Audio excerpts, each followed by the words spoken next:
Hi மக்களே, எல்லாரும் எப்படி இருக்கீங்க? நல்லா இருக்கீங்களா? நல்லா இருக்கீங்க நம்புறேன். ஆக்சுவலாக இப்போ டைம் என்னன்னு பார்த்தீங்கன்னா, மணி வந்துட்டு 3:45 ஆகுது. ஸோ ஏன் ஆனந்த் இவ்வளோ ஸ்டார்டிங், அதாவது மார்னிங்கே வந்துட்டு வ்ளாக் ஸ்டார்ட் பண்ணிட்டேன் அப்படின்னு கேட்டால் அதுக்கு ஒரு ரீசன் இருக்குது. நான் எந்திரிச்ச டைம் பார்த்தீங்கன்னா 3 மணிக்கு நான் அலாரம் வச்சு எந்திரிச்சேன். அலாரம் வச்சு ஒரு 10 நிமிஷம் அலாரம் அடித்ததுக்கப்புறம் தான் கட் பண்ணி மறுபடியும் எந்திரிச்சேன். ரொம்ப ரொம்ப ரொம்ப டயர்டாக இருக்குது. இப்போ நேராக அங்கே ஹாஸ்பிட்டல் போகணும். ஹாஸ்பிட்டல் போயிட்டு அங்கே பெரிய லைன் இருக்கும் ஆல்ரெடி. அந்த லைனில் தான் நம்ம வந்துட்டு எவ்வளோ சீக்கிரம் போகிறோமோ அவ்வளோ சீக்கிரம் போயிட்டு இது பண்ணணும். எனக்கு வந்துட்டு ஜில்லு ஃபோன் அடித்தாங்க. இன்றைக்கி அவங்களுக்கு நேற்று நைட்டு தான் வந்துட்டு அவங்கள தையல் பிடிச்சிட்டாங்க அப்படின்ற மாதிரி சொன்னாங்க. மொத்தம் அவங்க வந்துட்டு 4 நம்பர் வார்டில் இது பண்ணாங்க. அதில் நிறைய பேர் இருந்தாங்களாம். ஆனால் 2 பேருக்கு மட்டும்தான் அவங்கள தையல் பிடிச்சாங்களாம். ஸோ நேராக நாங்கள் போகணுங்க. போயிட்டு நான் என்னன்னு பார்த்துட்டு கண்டிப்பாக பண்ணுறேன். பாய். முடியவே இல்லை, இருட்டாக இருக்குது. சரியான குளிருது. அவ்வளோதாங்க, ஐக்கரோடு கிட்டே வந்தாச்சுங்க. சுபா என்ன குளிருது. இப்போ நேராக போயிட்டு ஒரு சின்ன வேலை இருக்குது. அந்த வேலையை ஃபஸ்ட்டு பார்க்கணும். இந்த வார்டில் தான் ஜில்லு இருக்காங்க இப்போதைக்கு. ஃபஸ்ட்டு வேறு வார்டில் இருந்தாங்க, இப்போ இந்த வார்டுக்கு மாற்றிருக்காங்க. ஆனால் இன்னும் கதவு திறக்கவே இல்லையே இங்கே. ஸோ பக்கெட் வெளியே தான் இருக்குது. பக்கெட் எடுத்துகிட்டு நம்ம போயிட வேண்டியதாங்க. இங்கே தான் இருக்குது எங்கள் பக்கெட்டு. இன்னும் பக்கெட் மட்டும் தனியாக இருக்காங்க உங்களுக்கு. It's my bucket. இங்கே பார்த்தீங்களா, நம்மளை மாதிரி எல்லோரும் பக்கெட்டோட போகிறாங்க. அப்படி எங்கே தான் ஆனந்த் போகிறீங்க அப்படின்னு கேட்டிங்கன்னா இருங்க சொல்கிறேன். சுபோ எவ்வளோ பெரிய லைன் இருக்குது. இதில் தாங்க நம்மளும் பக்கெட் வைக்க போகிறோம். இப்போ வச்சாச்சுங்க. இன்னும் இவ்வளோ வாளி பிடிச்சதுக்கப்புறம் தான் நம்ம பிடிக்க முடியும் தண்ணி. ஸோ ஃபஸ்ட்டு எதுக்கு இங்கே எல்லாருமே பக்கெட்டோடு இருக்குன்னு பார்த்தீங்கன்னா, ப்ரெக்னெண்ட்டாக இருக்கவங்க எல்லாருமே குழந்தை பிறந்த உடனே இந்த ஹாட் வாட்டர் ரொம்ப கொதிக்கிற தண்ணியில் குளிக்கணுமாங்க. ஆனால் ஹாஸ்பிட்டலில் இருக்க நம்ம ஹாட் வாட்டருக்கு எங்கே போகிறது? ஸோ இந்த ஹோட்டலில் பார்த்தீங்கன்னா எல்லா டைமே காசு எதுவுமே வாங்காமல் ஃப்ரீயாக அந்த அக்கா வெந்நி கொடுத்துக்கிட்டு இருக்காங்க. எப்படி பார்த்தாலும் இந்த கடையில் வந்துட்டு ஒரு நாளைக்கு 100 பேராவது வந்து வெந்நி வாங்கிட்டு போயிடுவாங்க. ஏன் 4-5 நாளாக நானே இங்கே தான் வெந்நி வாங்கிட்டு இருக்கேன். இந்த ஒரு கடை மட்டும் இல்லை அப்படின்னா இங்கே இருக்கிற மக்களுக்கு ரொம்ப ரொம்ப கஷ்டங்க. ஆனால் எனக்கு என்ன ஒரு ஆச்சரியம்னா, இவங்க எந்த ஒரு காசுமே வாங்காமல் இங்கே இருக்க எல்லாத்துக்குமே ஃப்ரீயாக வெந்நி கொடுத்துட்டு இருக்காங்க. அதான் ஆச்சரியமாக இருக்குது. இந்த அக்கா தான் ஃப்ரீயாக வெந்நி கொடுத்துட்டு இருக்காங்க. எத்தனை வருஷமாக்கா இதை கொடுத்துட்டு இருக்கீங்க? நான் ஒரு 28 வருஷமா இதை பண்ணிக்கிட்டு இருக்கேன். 28 வருஷமா பண்ணுறீங்க? துட்டு எதுவும் வாங்கல. 2098 மாலை பஸ் பேப்பரில் போட்டு விட்டாங்க, வெண்ணி ஃப்ரீயாக கொடுக்குறேன். அப்புறம் மதியம் சாப்பாடுனா இந்த வடிகஞ்சி கேட்பாங்க, அதுவும் ஃப்ரீயாக தான் கொடுக்கும். நான் பிறந்த 24 வருஷம் தான் ஆகுது. எப்படிக்கா உங்களால் எப்படி? பையனுக்கு 31 வயசு ஆகுது. பையனுக்கு 6 மாதத்துல நான் அந்த ஒரு வண்டி கடை வச்சுருந்தேன்.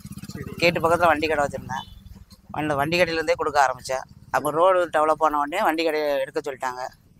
இப்போ வண்டி கடை இல்லாமல் இப்போ இங்கே வேறு கடை வாங்கி வாடகைக்கு தான் கடை வச்சுருக்கேன். வாடகை கொடுத்து போக இதை ஃப்ரீயாக கொடுப்பேன். என்னை விட என் வீட்டுக்காரர் தான் இதை விரும்பி கொடுப்பாரு. ஆமாம், நான் கூட சில நேரம் கோவப்படுவேன். தண்ணி இருக்காது, சில நேரம் பண்ண முடியாமல் கோவப்படுவேன். எங்கள் வீட்டுக்காரர் கோவப்பட மாட்டார். அவர் வெண்ணி கொடுத்தா தான் நான் கடைக்கு வருவேன் அப்படிம்பாரு. எனக்கு 50 வயசு ஆகுது. எனக்கு ஒரு 28 வயசுல இதை ஆரம்பித்தேன். 50 வயசு ஆகுது. என் ஆயுள் உள்ள வர இதை நான் இதை கண்டினியூவாக செய்யணும்னு நினைக்கேன். அதுக்கு கடவுள் தான். லாக்டவுன்ல எல்லாம் ரொம்ப கஷ்டப்பட்டு வெண்ணி தண்ணி கொடுத்தேன். ஒரு நாள் கூட நான் கடையை அடைச்சது கிடையாது. கடை வச்சு இத்தனை வருஷத்துல நான் ஒரு 10 நாள் தான் கடையை அடைச்சிருப்பேன். எங்க முதலாளி இறந்து போயிட்டாங்கன்னா 2 நாள் அடைச்சேன். என்னோட கூட பிறந்த தம்பி இறந்துட்டான்னு சொல்லி 1 நாள் அடைச்சிருக்கேன். அப்புறம் தீபாவளி பொங்கலுக்குலாம் கடை அடைச்சிருந்தாங்களே. என்னோட ஸ்டாப் வந்து 2 வெண்ணி பானையை வச்சு வெண்ணி கொடுத்துருவாங்க. ஆண்டவன்னா எனக்கு நான் ஏன்னா கை கால் தரத்தை தந்தான்னு வைங்க, சக்தியை கொடுத்தான்னா என் ஆயுசு நான் இதை கொடுப்பேன். என்னோட ஜீவன் போகணுன்னா என் வெண்ணி பண்ண மட்டுமே போயிடும். அதான் நான் என் புருஷனுக்கு செய்த ஒரு மரியாதை. அவங்களுக்கு அந்த வெண்ணி கொடுத்தா பிடிக்கிறேன். நான் கூட கேட்டாக்க லாக்டவுன்ல நிறைய பேருக்கு கோவப்பட்டிருப்பேன். அது ஏதாவது யாருக்காவது மனசு கஷ்டமா இருந்தா என்னை மனுஷன் எடுத்துருக்கேன். ஏன்னா லாக்டவுன் சூழ்நிலை அப்படி. என்ன ஆபீசர் விரட்டுவாங்க, அதை பண்ணாங்க இதை பண்ணாங்க. தண்ணி எத்தனையோ ஆபீசர்லாம் கேட்டுருக்காங்க, நீங்க ஏன் வண்டி குடிக்கீங்க அப்படிலாம் கிடையாது. என்ன வரீங்க? வீரநல்லூர்ல இருந்து வரேன். வீரநல்லூர். எத்தனை நாளாக இருக்கீங்க நீங்கள் இங்கே? ஒரு 22 நாளாக இருக்கு. 22 நாளாக இருக்கீங்களா? ஆமாம். குழந்தை பிறந்து எவ்வளோ நாள் ஆகுது? குழந்தை பிறந்து இப்போ ஒரு 12 நாள் ஆகுது. சரி, ஓகே. அப்போது 12 நாள் இங்கே தான் வெண்ணி வாங்கிட்டு இருக்கேன். 12 நாள் இங்கே தான் வெண்ணி வாங்கிட்டு இருக்கேன். அந்த அக்கா எப்போ வந்தாலும் ஃப்ரீயாக தான் வெண்ணி கொடுக்குறாங்க. அப்படியே ஹாஸ்பிட்டலில் வெண்ணி கிடைக்காது நம்மளுக்கு. அதனால இங்கே எல்லாத்துக்கும் இங்கே 100-200 பேர் டெய்லி 100 பக்கெட். நானும் 7 நாள் நானும் இங்கே தான் வெண்ணி வாங்கிட்டு இருக்கேன். ஆமாம், 100-200 பக்கெட் வரும். எல்லா பக்கெட்டுக்கும் அந்த அண்ணனும் சரி அந்த அக்காலும் சரி ஃப்ரீயாகவே தான் கொடுக்காங்க. அது ஒரு நம்மளுக்கு நன்மையாக இருக்குது. இல்லைன்னா வெண்ணிக்கு அங்கங்கே அலைய வேண்டிய கஷ்டம். அந்த ஹோட்டல் ஓனர் அந்த அக்காவும் வாடகை கடை தான் நடத்துகிறோம்னு கொஞ்சம் சொன்னாங்க. எவ்வளோ நேரம் வாடகையும் கொடுத்துட்டு இதையும் ஃப்ரீயாக பண்ணும்போது நம்மளுக்கு ரொம்ப சந்தோஷமாக இருக்குது.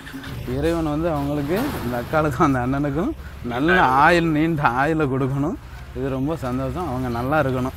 சின்னத்துறை 28 வருஷமாக வெண்ணி தண்ணி கொடுத்துக்கிட்டு இருக்கேன். நான் கோடையிலையும் இதுலேயும் எந்த கஷ்டப்பட்டு தண்ணி வண்ணி இப்போ இல்லைன்னு சொல்லாமல் கொடுத்துக்கிட்டு இருக்கேன். ஆள் போட்டு ஆள் தண்ணி எடுத்துக்கிட்டே இருக்கோம். ஆள் வராத அன்னைக்கு நானே எடுப்பேன்.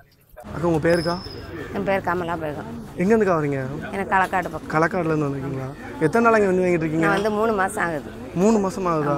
சரி ஓகே. இப்போ வெண்ணி வாங்குறது எத்தனை நாளா? 3 மாதம் வாங்க தான் செய்யும். 3 மாதம் வாங்கிட்டு இருக்கீங்களா? ஒரு நாள் கூட அவங்க இல்லைன்னு சொல்ல மாட்டாங்க. எந்த கஷ்டமாக இருந்தாலும் சரி, நான் ஒரு அவசரமாக போனாலும் கூட அவங்க வந்து அவங்க ஆளை விட்டு கொஞ்சம் வெண்ணி கோரி தரதான் செய்வாங்க.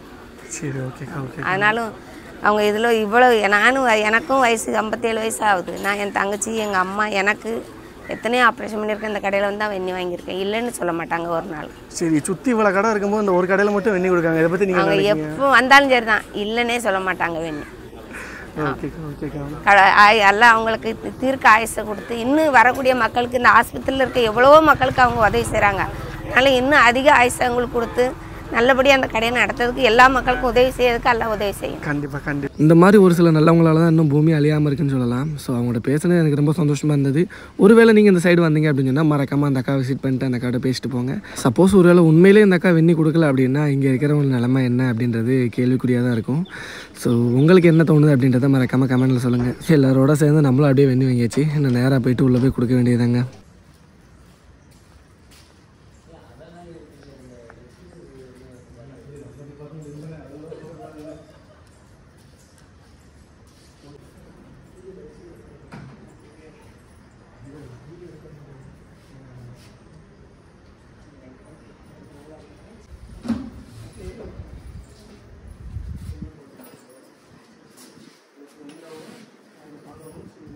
அவ்வளோதாங்க, ஹாஸ்பிட்டல் போயிட்டு வந்துட்டேன். டைம் என்னன்னு பார்த்தீங்கன்னா மணி 6:15 ஆகுது. எல்லா நாளும் இப்படி போய் வெண்ணி வாங்கி கொடுத்துட்டு வருவியா ஆனந்த் அப்படின்னு கேட்டால் எல்லா நாளும் போக மாட்டேன். ரமணி இருக்கிறப்ப மோஸ்ட்லி வந்துட்டு ரமணி எல்லாத்தையும் பார்த்துக்கிடுவா. அனு வந்துட்டு அவளுக்கு லீவாக இருந்ததுன்னா அவள் வந்துட்டு இதோட 3 நாளோ 4 நாளோ சம்திங் இருந்திருக்கா. ஸோ சாட்டர்டே அப்படின்றப்போ மட்டும், ஏன்னா சண்டே மறுநாள் லீவு அப்படின்றப்போ அவளே வாங்கிக்கிடுவா. காலையில் எழுந்திரிச்சு இது பண்ணி வெண்ணி வாங்கிக்கிடுவா. அங்கே கூட இருந்துக்கிடுவா. அம்மா போகிற வரைக்கும் அவள் கூட வந்து பார்த்துக்கிடுவா. ஸோ இப்போ என்னென்னா காலையில் அவளுக்கு ஸ்கூலு, காலையில் 8:30 அவள் ஸ்கூலில் இருக்கணும். அதுக்கு முன்னாடி அவளை நான் வீட்டில் கூப்பிட்டு வந்து அவள் சாப்பாடு ரெடி பண்ணி வச்சுட்டு குளிச்சுட்டு ஃப்ரெஷ்ஷப் ஆகிட்டு அவள் கிளம்பி ஸ்கூலுக்கு போகணும். ஸோ அதனால் 6 மணிக்கெலாம் அவளை நான் கூப்பிட போகணும். அந்த ரீசனுக்காண்டி என்ன பண்ணுவேன்னா நான் காலையிலே போகிறேன். எனக்காண்டி தானே எப்படியும் அங்கே வெண்ணி வாங்கிறதுக்காண்டி லைன் நிற்பா. அதனால் என்ன பண்ணுவேன், நானே வெண்ணி வாங்கி கொடுத்துருவேன் அப்படின்னு சொல்லிட்டு அனு காலையில் பார்த்துக்கிறப்ப மட்டும் நான் போயிட்டு வெண்ணி வாங்கி கொடுத்து இது பண்ணிட்டு வந்துடுவேன். இப்போ எனக்கு ரொம்ப டயர்டாக இருக்குது. ஸோ கண்ணெல்லாம் பார்த்தா தெரியும், ஒரு மாதிரி ரெட்டிஷாக இருக்குது. நேற்று நைட்டுன்னு இல்லை, இப்போ ஹாஸ்பிட்டலில் சேர்த்துலேருந்து ஒழுங்காக தூக்கமே கிடையாது. எப்போ தூங்குதேன் என்ன ஏது எனக்கே தெரிய மாட்டேங்கி. ஒரு மாதிரி மந்தமாக டயர்டாக அப்படியே இருக்கேன். கொஞ்சம் நேரம் தூங்கணும். தூங்கி எழுந்திரிச்சிட்டு நேராக வந்துட்டு மறுபடியும் ஹாஸ்பிட்டல் கிளம்பி போகணும். நாளைக்கு, அதாவது இன்னைக்கு அத்தை வாரன்னு இருக்காங்க. ஸோ வந்ததுக்கப்புறம் அம்மா இன்னைக்கு ஊருக்கு போயிடுவாங்க சாயங்காலம். அத்தை இன்னைக்கு வந்து பார்த்துக்கிடுவாங்க. ஸோ எப்படி என்ன ஏதுன்னு தெரியல. நான் தூங்கி எழுந்திரிச்சிட்டு அதுக்கப்புறம் என்ன நடக்க அப்படின்றத பார்த்துட்டு சொல்கிறேன். சூப்பா அப்படின்ற மாதிரி இருக்குங்க. இப்போ தான் தூங்கி எழுந்திரிச்சேன். டைம் என்னன்னு பார்த்தீங்கன்னா மணி 10 மணி ஆகுது. ஒரு 6:15 சம்திங் ஏதோ மணிக்கு வந்தேன். நான் வந்துட்டு பேசாமல் எங்கள் அம்மாட்ட சொல்லிட்டேன், எம்மா ரொம்ப டயர்டாக இருக்குது, எவ்வளோ தூங்க போகிறேன், எழுப்பாத அப்படின்ட்டு. சரி ரைட்டு எவ்வளோ தூங்குன்னு சொல்லிட்டு பேசாமல் தூங்குனேன். இப்போ தான் எழுந்திரிச்சேன் நான். என்னடா அது அப்படிங்கிற மாதிரி தான் இருக்குது. இன்னும் டைட்னஸ் போகவே இல்லை, ஒரு மாதிரி கேராக இருக்க மாதிரி இருக்குது. ஸோ இப்போ பார்த்தீங்கன்னா நேராக ஹாஸ்பிட்டல் போகணும். அம்மா கூப்பிட்டு போயிட்டு ஹாஸ்பிட்டலில் விட்டோம் அப்படின்னா அம்மா ஜில்லுக்கு வந்துட்டு சாப்பாடு ரெடி பண்ணியிருந்தாங்க. இந்த மருந்து குழம்புலாம் வச்சுருந்தாங்க. ஸோ அதை கொடுத்து இது பண்ணிவிட்டு சாப்பாடு கொடுத்துட்டு வருவாங்க. ஜில்லுவோட அம்மா பார்த்தீங்கன்னா மத்தியானம் வருவேன் அப்படின்ற மாதிரி சொல்லியிருக்காங்க. ஸோ இப்போ காலையில் 9 மணிக்கு அவங்களுக்கு டைமிங் தான் அந்த ஊரில் வந்து பஸ்ஸு. ஸோ அதனால் 9 மணிக்கு மேலே கிளம்புனாங்க அப்படின்னா மத்தியானம் 12 மணிக்குள்ளே சம்திங் வந்துடுவாங்க. இப்போது நான் எப்படி இருக்க போகிறேன்னு எனக்கே தெரியல. 12 மணி வரைக்கும் நாங்கள் இருக்க போகிறேன்னா இல்லை அம்மா விட்டுட்டு வீட்டுக்கு வந்துட்டு மறுபடியும் அதையை வந்துட்டு கூட்டு அங்கே விட்டு இது பண்ண, ஐயோ அலைச்சல் அப்படி ஒரு அலைச்சல் அப்படின்ற மாதிரி தான் இருக்குது. அவ்வளோதாங்க, ஹாஸ்பிட்டல் கிளம்பிட்டோம். இப்போ நானும் எங்கள் அம்மா வந்து ஹாஸ்பிட்டலுக்கு போகிறோம். அத்தை வந்துட்டு மதியானம் வருவான் இருக்காங்க. ஸோ மதியானம் வரைக்கும் இப்போ அங்கே தான் இருக்கிறது தான் பிளானு. நேராக ஹாஸ்பிட்டல் போயிட்டு அதுக்கப்புறம் உங்களுக்கு கண்டிப்பாக பண்ணுறேன்.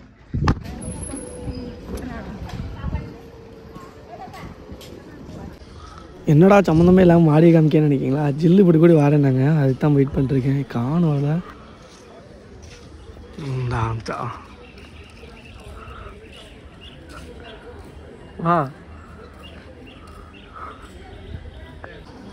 ஆஃப்டர் லாங் டேஸ்க்கு அப்புறம் இன்றைக்கி தாங்க என் முண்டாட்டியே நான் நேரில் பார்க்கேன்.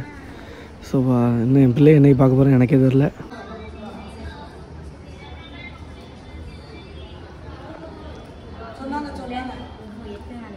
என்ன மூடி வச்சுக்கிட்டே வர எப்படா வீட்டுக்கு போகலாமே இருந்துச்சு. கீழே வந்துட்டேன் இன்னைக்கு. எப்படி வந்தேன்னா பெர்த் சர்டிஃபிகேட்டுக்கு அப்ளை பண்ணுறதுக்கு எல்லாம் கொடுக்குறேன்னு சொல்லிட்டு வக்கீல இறங்கி வந்தேன். அதே இறங்கி வரல, விட மாட்டாங்க, வெளியே விட மாட்டாங்க. வந்துட்டேன் நான்.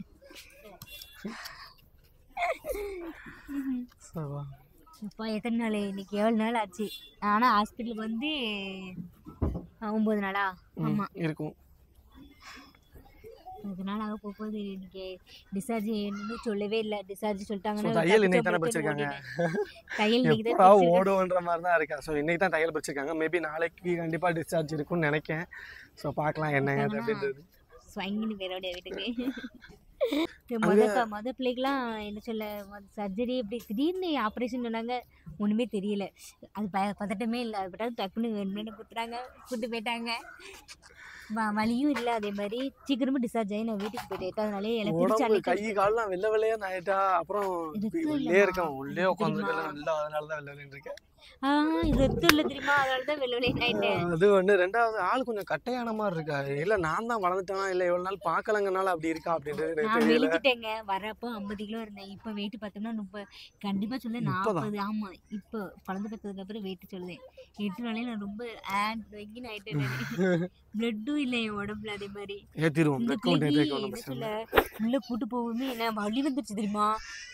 சொல்ல நான் எனக்கு அழுகனா தங்கல உட்காந்து அழுதுட்டே படுத்துக்கிறேன். இன்னைக்கு நான் சொல்லுதேன் சிசேரியன் எனக்கு நீங்கள் எனக்கு பண்ணுங்க. டாக்டர் போய் சொல்லுங்க. இல்லைம்மா இன்னும் வலி வரணும் அப்படின்னாங்க. எனக்குன்னா பயங்கர நார்மல் டெலிவரிக்கு நீங்க ட்ரை பண்ண போறீங்களா அப்படின்னு நான் கேட்டேன் அவங்ககிட்ட. நார்மல் டெலிவரி ட்ரை பண்ணீங்க? ஆமாம் சார். 2வது பேபி மேக்ஸிமம் ஃபர்ஸ்ட்டு சிசேரியனா செகண்ட் சிசேரியன் தான் எல்லாம் கிடையாது. 2வது நார்மல் ஆகிறதுக்கு வாய்ப்பு இருக்குது அப்படின்ட்டாங்க. அப்போ அதுக்கு தான் உட்கார வச்சுட்டவங்களும் ஐயோ ஏசப்பா எனக்கு கொடுக்கலாம். எனக்கு முதல் நாள் ஃபுல்லாக 22 ஃபுல்லாக குறுக்கு வலிச்சிச்சு. வயிறு வலிக்கலை எனக்கு. ஆனால் உட்காந்துட்டே இருக்கிறதுனால குறுக்கு வலிக்க அப்படின்னு நினச்சிட்டேன். மறுநாள் காலையில் 2:30 வலி வந்துட்டா. வலி வரையும் நான் சொன்னேன். அவங்க இந்த மாதிரி சிலைட்டு அடுத்து 9 மணிக்கு பெரிய டாக்டர் வந்தாங்க. கூட்டு உடனே எமர்ஜென்சின்னு சொல்லி எழுதி கொடுத்து டக்குனு சட்டையை வெள்ளை சட்டையை மாற்றினாங்க. தலை கூட ஜீவலை தலையை சும்மா கொண்டையை போட்டு அதை பேண்டை மாற்றி டக்குனு இங்கே பெட் பேடை குத்தி இங்கனுக்குள்ள எத்தனை இடத்துல தெரியுமா. ஐயோ டெய்லி ஒவ்வொரு நாளைக்கு ஒவ்வொன்று வேணும் எனக்கு. இதில் குத்தி இதில் இருந்து ரத்தத்தை எடுத்து அதுக்கப்புறம் விறுவிறுவிறுன்னு மேலே தேர்ந்து வண்டி தள்ளுவண்டியா அதில் உட்கார வச்சு மேலே கூட்டு போயிட்டாங்க. உள்ளே போனோடனே கொஞ்சம் கதக்கு நினச்சி. எனக்கு முன்னாடி ஒரு அக்கா இருந்தாங்க. அவங்களும் கூட்டு போனதுக்கப்புறம் தான் என்னை கூட்டு போவாங்கன்னு நினச்சேன். அவங்களுக்கு கூட்டு போகும்போது என்னையும் முதல்ல கூட்டு போயிட்டாங்க. எமர்ஜென்சி நிலையை கொடுத்துல கூட்டு போயிருக்காங்க. சொத்துன்னு சொல்லிட்டு உள்ளே போயிட்டு நல்லபடியாக வெளியே வந்துட்டேன். ஆனால் கொஞ்சம் பயமாக இருந்துச்சு. அவ்வளோதாங்க. நேரம் வேற ஆயிடுச்சு. எங்கள் அம்மா வந்து காலையில் எங்கள் அம்மாவுக்கு ஃபோன் அடித்தேன். ஸோ நான் ஆல்ரெடி சொல்லியிருந்தேன் இல்லையா, எங்கள் அம்மா வந்துட்டு ஊருக்கு போகிறாங்க, அத்தை வராங்க அப்படின்னாங்க. ஸோ மத்தியானம் தான் வருவேனாங்க. ஆனால் மதியானம் ஆயிடுச்சு. மதியம் ஆயிடுச்சு. 9 மணி சம்திங் வந்துட்டு கிளம்புறாங்க. ஆலியா இன்னைக்கு தாங்க நான் பார்க்க போகிறேன். எத்தனை நாள் கழிச்சு தெரியுமா. கிட்டத்தட்ட நான் இதுக்கு முன்னாடி நஞ்சுக்கொடி இறங்கி. அப்போ நான் மட்டும் போய் அப்பப்போ பார்த்துட்டுலாம் வந்தேன். ஆமாம். என்ன ஆமாம், நீ மட்டும் என்னையே பார்க்க வந்த. ஆலியா எப்போ பார்த்தேன்.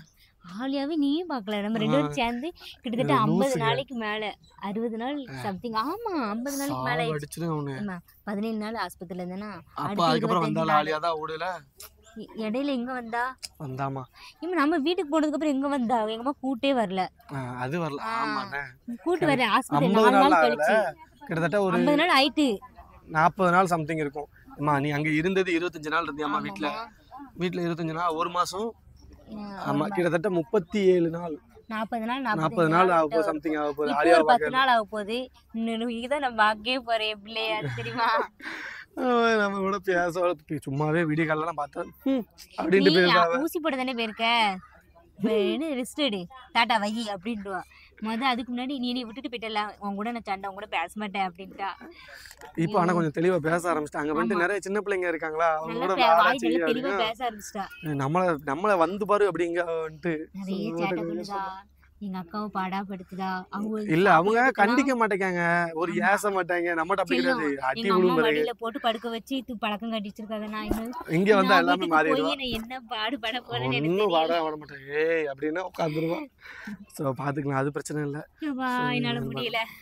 சரி ரைட் ஓகே. இவ்வளவு நேரம் இருந்ததே பெருசு இல்ல.